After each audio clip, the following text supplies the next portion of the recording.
Bonjour tout le monde et bienvenue dans Mes Lectures, l'émission qui parle de mes lectures, manga, BD ou comics, avec toujours un tout petit peu de spoil. Si vous n'êtes pas à jour dans un titre en particulier ou que vous voulez mon avis sur un titre en particulier, n'ayez pas peur, vous avez le chapitrage sur la barre YouTube, en description, voilà. Pensez à liker, commenter, partager la vidéo pour qu'elle soit un peu plus visible sur YouTube. Et bah maintenant que c'est dit, on commence maintenant. On commence avec le deuxième tome de Grand Blue. Alors, j'en ai parlé un tout petit peu dans mon manga à chaud, mais j'ai envie de parler un peu plus du second tome dans mes lectures. Alors, aujourd'hui, on est mercredi pour moi, et donc la vidéo est sortie, et j'ai déjà vu quelques réactions de gens par rapport à la miniature. N'ayez pas peur, c'était une fausse bière. Voilà, c'était une fausse bière que j'avais sous la main. Je dis tiens, je vais en profiter, je vais l'utiliser pour la miniature avec, en faisant le con avec une bière. Ça me paraissait logique par rapport au thème du tome. Voilà, maintenant que c'est dit, on va parler un peu plus du tome 2. Donc c'est un tome qui introduit le passage de Azusa, donc un autre membre de l'équipe, enfin le groupe Picaboo, donc le club de plongée, donc qui est en 3e année elle aussi, mais dans une autre université pour filles. Je crois que c'est une université médicale, mais je suis pas sûr. Et j'adore l'apparition, enfin comment elle apparaît, hein. Yori qui se réveille, il voit une fille avec des putains d'obus dans son lit, et il se dit « Attends, où est-ce que je suis ?» Et là ça se finit comme ça, et... Chapitre suivant, il se réveille, il est toujours avec Azusa, sauf qu'il y a tous les membres du club à poil dans sa chambre, c'est génial. C'est aussi un tome qui est... Alors, c'est vraiment les 3 chapitres du tome, donc les 150 pages à peu près, qui sont consacrés, donc les 3 quarts, hein, les 150 pages qui sont consacrés à l'arc Miss Izu, donc une sorte de festival université, ou universitaire plutôt, et ils veulent faire que... Enfin, Yori et... Alors, j'ai oublié le prénom de l'otaku, excusez-moi, ils veulent essayer de alcooliser Chika pour qu'elle fasse Miss Izu à leur place, c'est génial. Et il y a aussi l'apparition de pots de peinture, je crois qu'on dans la VO, enfin, l'anime, il l'appelait Cookie, un truc comme ça, Cookie, je sais plus trop pourquoi, peut-être par rapport à un truc japonais, et qui va être un personnage un peu plus important dans les tomes suivants, j'en dis pas plus. Voilà, le tournoi est super cool, le passage où Iori balance des boules de tennis pour que ça rebondisse sous la jupe de Chika et que on voit un peu sa culotte et qu'elle est en mode « Toi Iori, je vais tellement te casser la gueule !» Et que elle se venge, mais d'une manière tellement subtile, le moment où elle dit « Je vais partager ça avec mon petit copain qui est juste là. » Et tout le monde se dit « Ah d'accord, t'as une copine, toi, on va te casser la gueule. » C'est génial. Franchement, j'adore. Grand Blue, j'adore. Le tome 2 est trop bien. Et j'ai hâte de lire la suite. Alors pour ceux dont j'en ai parlé un petit peu dans ma vidéo, par rapport au sous la couverture, vous voyez, la couverture, elle est jolie. On voit Azusa dessus. Tadadadam. Alors attendez, j'espère qu'on voit bien. Je vais regarder par rapport au retour. Voilà. Alors normalement, par rapport, si vous voyez bien avec le reflet de la lumière, on voit en fait les personnages qui sont totalement à poil sur la couverture, et c'est comme ça tout le temps. Genre, chaque couverture, vous allez voir les personnages normaux, mais en fait en dessous ils sont à poil, ils sont en train de faire n'importe quoi. Par contre ils ont l'entrejambe, enfin le sgeg masqué avec un rond noir, mais voilà, Grand Blue, c'est trop bien, et j'ai hâte de lire la suite avec Meian. Give my regards to Blackjack. Alors c'est un tout petit peu comme Grand Blue, je vais pas en parler très longtemps parce que j'en ai parlé la semaine dernière dans un manga à chaud. Alors je l'avais pas encore le tome entre les mains parce que Naban, j'ai un service presse avec eux, ils m'ont envoyé le tome en version PDF numérique pour que je puisse lire le manga en avance pour préparer la vidéo, et je pensais acheter le tome en même temps que la vidéo et le présenter un petit peu, voilà, etc., montrer le bouquin. Finalement ça s'est pas fait, donc voilà, je le montre vite fait. Donc c'est un gros bouquin de 400 pages, avec des pages couleurs, et franchement c'est un super... Je pensais pas qu'il y aurait pages couleurs, parce que dans la version PDF il y avait les pages couleurs, mais je me dis, est-ce que ils vont pas passer en noir et blanc à l'impression? Non, tout est en pages couleurs, donc franchement c'est un super bouquin. 12 € pour voilà, 400 pages, normalement, on va dire, si un manga traditionnellement maintenant c'est 6,90, on gagne quand même 1 €, entre guillemets, ouais, 1-2 € sur un bouquin comme ça, donc franchement ça fait plaisir. Et c'est un super bouquin qui parle du monde médical, les travers. J'ai fait une vidéo dessus, donc allez voir, je vais pas en reparler dessus, de toute façon j'en parlerai dans mes prochaines lectures, mais en tout cas, c'est super bien, c'est hyper angoissant, ça glace le sang par moments quand tu vois le monde médical qui est malmené et bah, on voit les conséquences sur les médecins qui peuvent pas faire comme ils veulent. C'est génial, franchement, à lire, c'est trop bien. C'est en 6 tomes, de 400 pages, donc foncez, c'est une petite série courte qui va être trop bien. Sidou, tome 3 et tome 4, alors on va parler un peu plus du tome 3 d'abord et après un petit peu plus du tome 4. Dans le tome 3, on marque la fin de l'arc introduction, le premier arc de la série. Donc si vous vous souvenez, dans le tome 1, ils avaient été capturés, mis en esclavage, et le grand frère Shotaro allait faire un combat à mort qui était un peu truqué parce que bah, on lui donne une épée émoussée, donc forcément aucune chance. En plus, le mec en face est entraîné, lui non, même s'il s'entraîne un petit peu en secrète. Et donc, il se bat, il gagne le combat comme un schlag. Hein. Franchement, c'est un chef de la casse, il lance de la poussière, il récupère l'âme de son adversaire, il le tue. Et on lui dit, bon bah ça y est, vous avez vaincu machin, donc vous êtes dans la secte, vous rentrez, vous êtes plus des manants de l'extérieur, vous êtes comme nous. Et élite temporelle de 2 ans, et on voit les héros 2 ans plus tard. Ce qui fait qu'ils ont un peu grandi, toujours dans la secte, donc ils ont été un petit peu endoctrinés. Et sur le coup, je me dis, ah c'est dommage, j'aurais aimé voir la manière dont ils vont être endoctrinés. Alors, sûrement que l'auteur va le montrer par des flashbacks, et en fait, avec le recul, je trouve cette manière de faire, cette ellipse, hyper intéressante parce que on a une coupure hyper franche entre les héros avant, où ils y rentrent dans la secte, ils n'ont pas envie, et maintenant où ils sont plus ou moins doctrinés. Alors surtout le petit frère qui est totalement barge, qui lui est à fond dans la secte, là où le grand frère a encore un peu des doutes, sûrement parce que il est plus vieux et le petit frère il a peut-être un peu moins de connaissances du monde, et c'est hyper intéressant de voir ça, le moment où ils vont voir un père de famille, ils vont le tuer sur le bord de la mer, enfin sur le bord de la rivière, et ensuite, on enchaîne sur un nouvel arc. Alors, on a l'apparition de ce personnage-là. Et en fait, le mec qui les avait vendus en esclavage revient. Ils partent faire une mission au port de Yokohama, c'est marqué ici, où il y a des Américains qui commencent à industrialiser le Japon avec un train. On part sur un nouvel arc, j'en dirai pas plus. Mais voilà, le petit frère, il part totalement en couille. Alors, j'espère qu'il va survivre jusqu'au bout. Parce que, vu comment il pète déjà des câbles, je me demande comment il va faire pour survivre pendant 25 tomes. Parce que là, vraiment, il fait n'importe quoi. Le grand frère il est déjà en train de le martyriser, le remettre un petit peu dans les clous. Parce que il fait n'importe quoi. Et Sidou, franchement, c'est une tuerie. Là, j'ai vraiment adoré ce tome 3 et 4. Et c'est vraiment une bonne chose d'avoir mis les 4 premiers tomes en seulement 1 mois et demi. Parce que le tome 2, on a une frustration de vouloir la fin du combat. On nous met le tome 3, et au moins on a le début, l'arc suivant et la suite. Après on va avoir un rythme plus logique. Et je pense que vis-à-vis, comme je sais que Panini, enfin, Sidou a été sorti une première fois jusqu'au tome 14-15, ça aurait été une bonne chose d'aller plus vite au début pour que les gens qui ont les 15 premiers tomes n'aient pas envie de racheter la suite, et comme ça au moins ils puissent après rattraper l'édition, on va dire la suite logique de la série. Mais en tout cas, bah voilà, déjà 4 tomes. On va avoir le tome 5 qui sort le mois prochain. Alors après, j'ai pas trop le rythme. Mais en tout cas, Sidou, j'adore, je kiffe. C'est du très très bon. Alors, en même temps que j'avais acheté les 3 tomes de Tokyo Kaido au Lézard Noir, j'ai acheté aussi les 6 tomes de Je suis Shingo de Kazuo Umezu, l'un des grands maîtres, si ce n'est le premier maître du manga d'horreur. Et alors, Je suis Shingo, je connaissais pas du tout, enfin je savais que ça parlait un petit peu d'un robot, et c'est très spécial dans le sens où en fait on n'est pas vraiment sur un manga d'horreur à proprement parler, on est plus sur un manga de science-fiction, sur le fait que on suit un petit gamin dont le père travaille à l'usine, il y a un robot qui arrive à l'usine, et l'enfant veut le voir, il va le trouver, il va trouver le robot, il va commencer à le programmer. Et il y a une relation parent-enfant qui va se créer entre le héros, une fille, et le robot qui va se nommer Shingo. Et c'est vraiment très spécial parce que on n'est pas vraiment sur de l'horreur un petit peu comme L'école emportée, où vraiment il y avait des scènes qui étaient vraiment horribles, insoutenables. Là, alors, tout doucement, il y a des scènes un petit peu comme ça, mais c'est vrai que sur les... Alors, j'en suis au tome 6 à peu près, là, je vais commencer le tome 6 pendant pas longtemps. J'avoue qu'il n'y a pas tant d'horreur que ça. Alors, il y a des pages qui sont vraiment effrayantes, notamment, il y a une scène où on voit des nuages qui ont une forme de visage qui est assez impressionnante.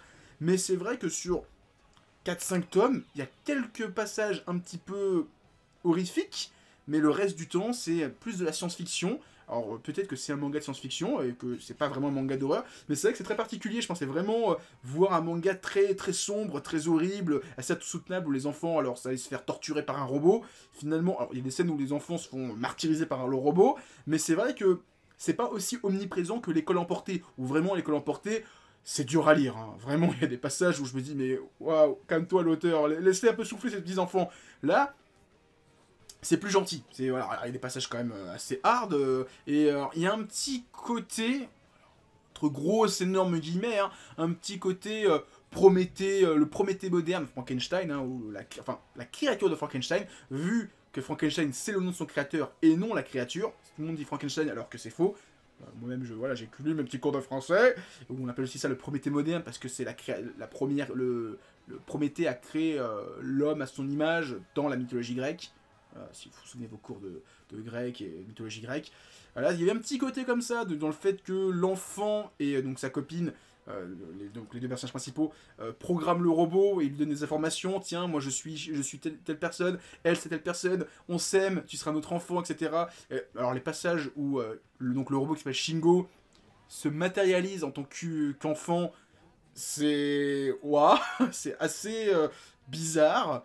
Et alors j'aime bien aussi le travail un petit peu pixel art de l'auteur. On est dans les années 70, il a dû se faire chier à faire ça. Et c'est quand même assez incroyable. Donc je suis Shingo.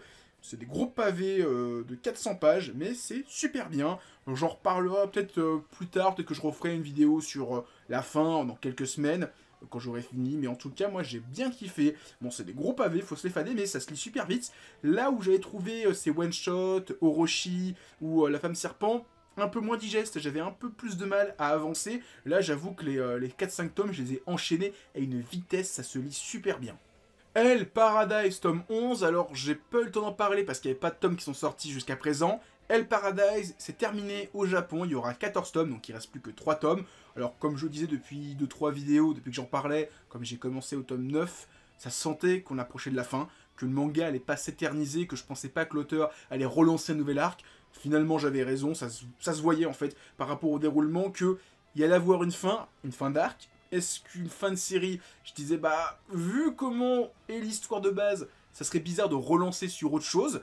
J'avais raison, donc c'est bien la fin, il reste 3 tomes, ce qui fait que si on suit le rythme, un rythme logique, à la fin de l'année le manga est terminé, donc je suis assez content. Il va y avoir aussi une adaptation animée, ça sort de nulle part, le manga se termine, on sort l'animé. C'est dommage de l'avoir fait si tard. Alors, j'espère que ça va peut-être donner un nouveau public en France au manga. Déjà qu'il y avait eu, comme je l'ai dit, moi j'avais commencé avec l'édition, enfin une collection 2 tomes achetés ou 3 tomes achetés, le tome 1 à 3 euros, ou le tome 1 offert, je sais plus trop. Donc, non, c'était le tome 1 offert. Et donc j'avais commencé avec les 4 premiers tomes et j'avais surkiffé et j'avais poursuivi l'histoire avec la suite. Et voilà, Hell's Paradise c'est vraiment cool. Alors là on a pas mal de développement de personnages sur le personnage de Jika, qui était l'un des, qui est le 3e ou le 2e pourfendeur de la famille Asaemon.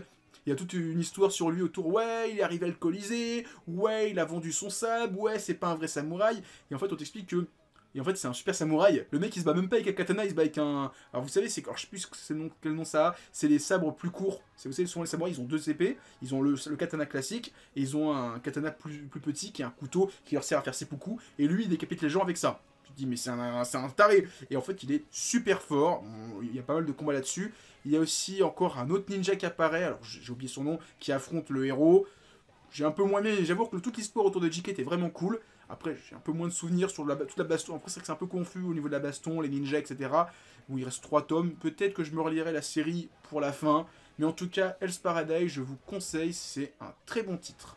Initial D, tome 42. Alors, je vais être sincère, je me souviens absolument pas pourquoi les personnages font une course dans ce tome-là. Or, je sais qu'il y avait une course déjà dans le tome 41, je sais plus du tout pourquoi les personnages, hormis le but de l'Initial D, la Team D, de faire ce qu'ils font, de faire des courses pour être les meilleurs. J'avoue que souvent, il y a des raisons pour lesquelles ces personnages s'affrontent. Alors, il y a eu toute une histoire sur le fait que l'un des concurrents était amoureux d'une fille qui est morte et qu'il y a une histoire de rivalité entre lui et le concurrent d'en face.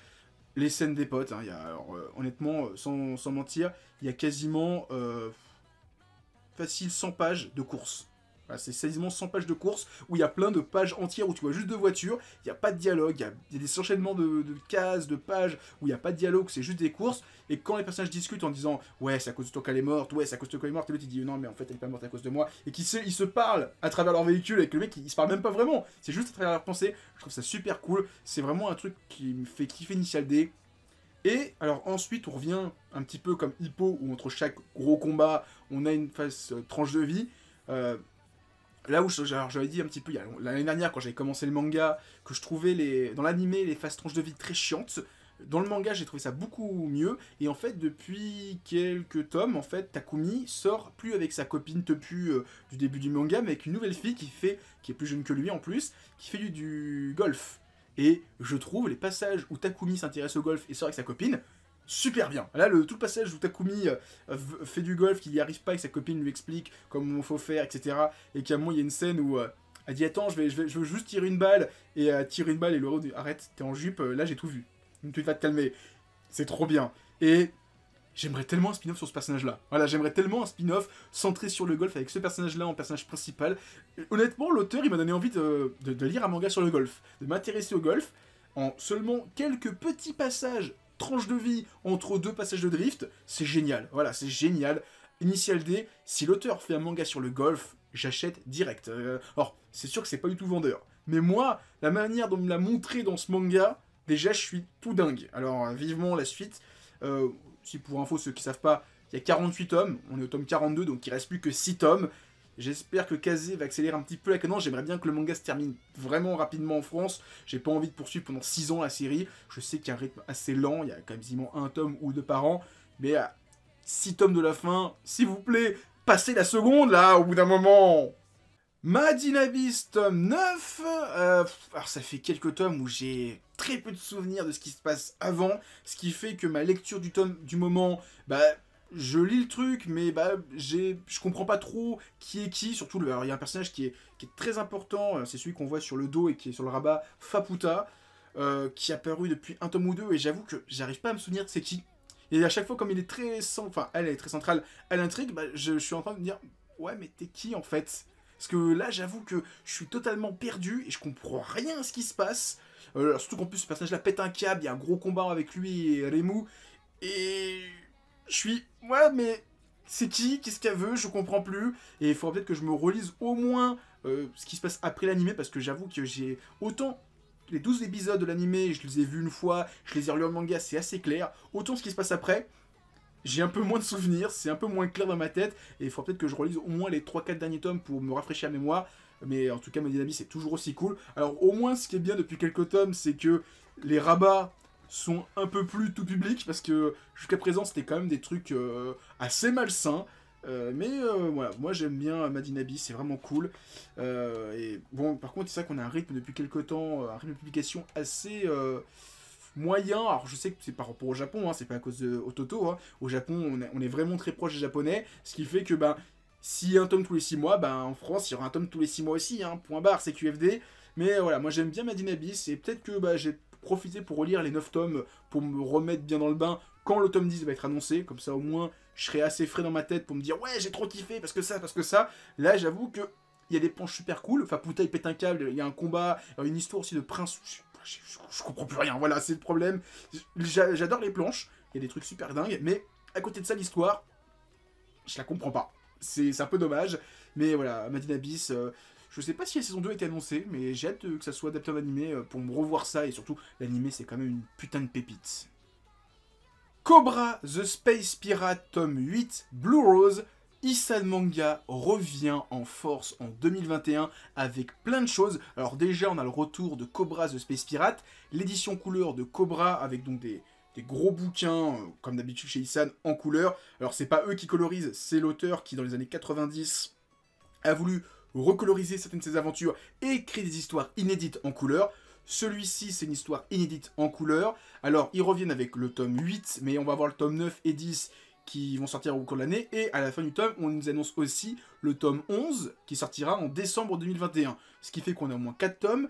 Ils ont aussi annoncé sur Twitter Midnight Height Goku, qui est une autre histoire de Boichi Terasawa, mais c'est pas tout, on va aussi avoir 2 mangas de 2 tomes de 400 pages, donc 800 pages en tout, de Osamu Tezuka. On a Ambassadeur Magma et un autre titre dont j'ai oublié le nom, où le héros, c'est un titre de SF où le héros peut se miniaturiser façon Ant-Man.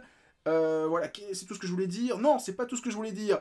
Si vous achetez ce tome-là sur Isan Manga sur leur site, je vous conseille d'acheter les 3 tomes, donc le 8, le 9 et le 10, parce que vous allez recevoir les 3 tomes d'un coup. J'ai été surpris de recevoir le tome 8, le tome 9 et le tome 10. Ils sont à côté, ils sont encore sous plastique. J'en parlerai quand ils sortiront officiellement. Mais voilà, si vous voulez lire les 3 tomes d'un coup, allez-y. Je pense qu'ils feront pareil pour les tomes 11, 12, 13. Hein, peut-être, voilà, c'est juste un avis. Hein, peut-être que je dis des conneries. Et si vous achetez ça sur leur site, si vous êtes les 100 premiers, vous allez recevoir des petites lithographies. Donc il y en a 2 par tome, donc j'en ai 6. Donc voilà, ils sont franchement super jolis, je les montre vite fait. C'est du bon carton, c'est du bon papier.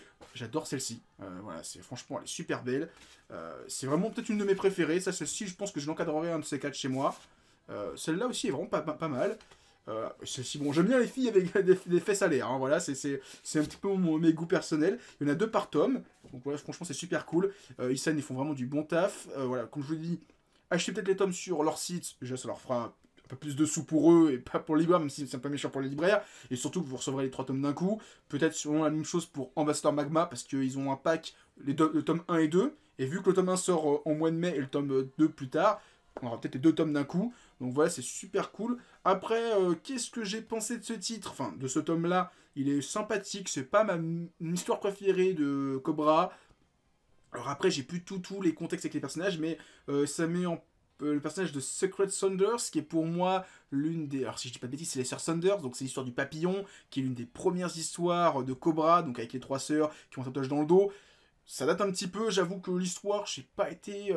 c'est pas celle qui m'a le plus palpité. Elle est sympathique, elle est en plus inédite, donc c'est vrai que c'est une histoire que j'avais jamais lue, mais j'avoue que c'est pas celle qui m'a le plus marqué dans l'univers de Cobra. Alors, reste sympathique, mais voilà, c'était surtout, je voulais vous partager plein de news par rapport à Cobra, donc il y a le tome 9, tome 10, si vous voulez les avoir très rapidement, sur le site de Isen Manga, 2 titres de Tezuka qui vont sortir cette année, et un autre titre de Buichi Terasawa. Et alors, ils ont teasé un truc sur Twitter. Je croise les doigts, c'est une supposition, je sais pas du tout ce qu'ils vont faire. J'aimerais vraiment que ça soit les 2 gros artbooks de Gonagai qui avaient été teasés en 2019 pour l'avenir de Gonagai. Ils ont aussi annoncé qu'ils vont ressortir le gros artbook Buichi Terasawa qui était sorti en 2018 pour la non-venue de l'auteur. Il devait venir, mais suite à des problèmes de santé, il n'est pas venu en France. Et il viendra sûrement jamais en France, parce que c'était sûrement l'un de ses derniers voyages. Et comme il a annulé, bah, il viendra sûrement jamais. Je suis un peu dégoûté, même si j'ai cru comprendre qu'il avait repris un manga au Japon. Je sais pas trop, c'est bizarre. Mais voilà, en tout cas, Cobra, j'ai kiffé. C'est vraiment cool, même si c'est pas mon histoire préférée. Je kiffe toujours. Issan qui revient, ça fait plaisir. J'adore cet éditeur. Et j'espère que ce qu'ils vont sortir, c'est du lourd. J'ai cru comprendre que ça l'était un petit peu du lourd. Donc voilà. Mais voilà, Cobra, c'est trop bien. Et vivement les Tezuka. Et on va finir la vidéo avec une BD, Requiem, tome 2 et tome 3. Alors, je kiffe la couverture du tome 2. Mais celle du tome 3 avec Dracula, putain, qu'est-ce qu'elle déboîte! Donc on va parler vite fait des 2 tomes. Dans ce tome-là, on a une grosse confrontation entre Requiem face à des pirates qui sont des ghouls. Alors ils expliquent dans cet univers que les ghouls, c'est des gens qui ont tué des gens, mais en se donnant bonne conscience, souvent du côté de la religion. Les ghouls sont vraiment cool. Après, il y a toute une soirée à la fin du tome où le héros et ses potes sont invités à une soirée de Dracula, et on voit toute la famille de Dracula. Alors il y a plein de gens qui sont devenus immortels dans le monde de Requiem, enfin, j'ai plus le nom de la résurrection, qui ne vont plus se réincarner. Notamment on a Bathory, donc celle qui est la femme vampire qui tuait des femmes et qui se baignait dans leur sang. On a comment il s'appelle, la Révolution française, Robespierre. On a comment il s'appelle, on a un empereur romain dont j'ai oublié le nom aussi. On a Attila, qui est la terreur sur Terre. On a Black Sabbath. Enfin, il y a plein de personnages de l'histoire de l'humanité qui étaient les plus grands génocidaires de l'histoire qui sont dans sa famille. Et alors, en plus, Requiem a foutu un petit peu la merde. Il y a un mec qui veut le tuer. Et il est un petit peu... c'est un peu compliqué. Voilà, pour lui, il y a un mec qui envoie un démon. Et il arrive à le tuer. Il se passe des choses, j'en dirai pas plus. Et dans le tome 3, ils vont participer à une guerre en Lémurie. Donc la Lémurie, en fait, c'est la région où les victimes sont dans ce monde-là, en fait. Si tu as été tué par un tueur en série, ou par un tueur ou un malade mental, ou un tueur tout court, tu te retrouves dans ce royaume-là, tu es une sorte de créature fantomatique qui va... Tu te fais encore torturer par le mec qui t'a tué, et si tu arrives à le tuer, tu te réincarnes. Donc tu vois, il faut niquer le cycle. Et donc il y a une sorte de grosse alliance qui s'est fait en Lémurie, ce qui fait qu'ils sont en train de foutre le bordel. Dracula arrive avec son armée, il y a plein de gens qui attaquent, et il dit j'ai mon arme secrète, ramenez le coffre machin. Il ramène un sarcophage, il dit ouais on l'a trouvé il y a quelques années, patati patata. Ils ouvrent, et là tu vois Adolf Hitler, et il le tue, et en fait la moitié des gens de l'armée sont détruits parce que, vu qu'ils avaient une rancœur envers Adolf Hitler, bah, vu qu'il était tué, ils ont plus raison d'être, et ils s'en vont. Et je me dis mais c'est trop intelligent, je veux dire, Adolf Hitler qui est là, il se fait tuer, la moitié des gens dans les mûries, ils étaient pas contents contre lui, il est mort, il faut, bah, voilà, on se casse, et c'est vraiment hyper intelligent. Alors, on a une autre race qui est aussi introduite, alors on nous parle des centaures qui sont censés être les violeurs, on nous parle des harpies qui sont les génocidaires, et on a les loups-garous qui sont les endoctrineurs, les gens qui ont endoctriner les gens, ravager les gens, laver le cerveau des gens via la religion. Et les loups-garous sont hyper incroyables. Notamment, il y a un personnage qui est assez impressionnant, dont, excusez-moi, j'ai oublié le nom, qui a une super tête. J'adore, je vais vous montrer la scène où ils sortent Adolf Hitler, c'est génial. Mais voilà, franchement, c'est toujours aussi cool. Requiem, alors je les ai vus les tomes il y a très longtemps, je sais c'est quoi la suite, mais je vais essayer de vous vendre à chaque fois le tome 2 par 2. Et voilà, Requiem, c'est super bien à lire. Et alors, la couverture du tome 3, je la trouve toujours aussi sublime. Donc voilà, c'était ma vidéo, mes lectures. J'espère que vous avez aimé cette vidéo. Si c'est le cas, laissez un pouce bleu, laissez un commentaire, partagez la vidéo. Ça permet à celle-ci de grossir, à la chaîne de grandir. Vous pouvez aussi me suivre sur Twitter, Discord et Instagram. Les liens sont dans la description. Et moi maintenant, je vous dis à plus et continuez à lire des mangas. Allez, ciao tout le monde!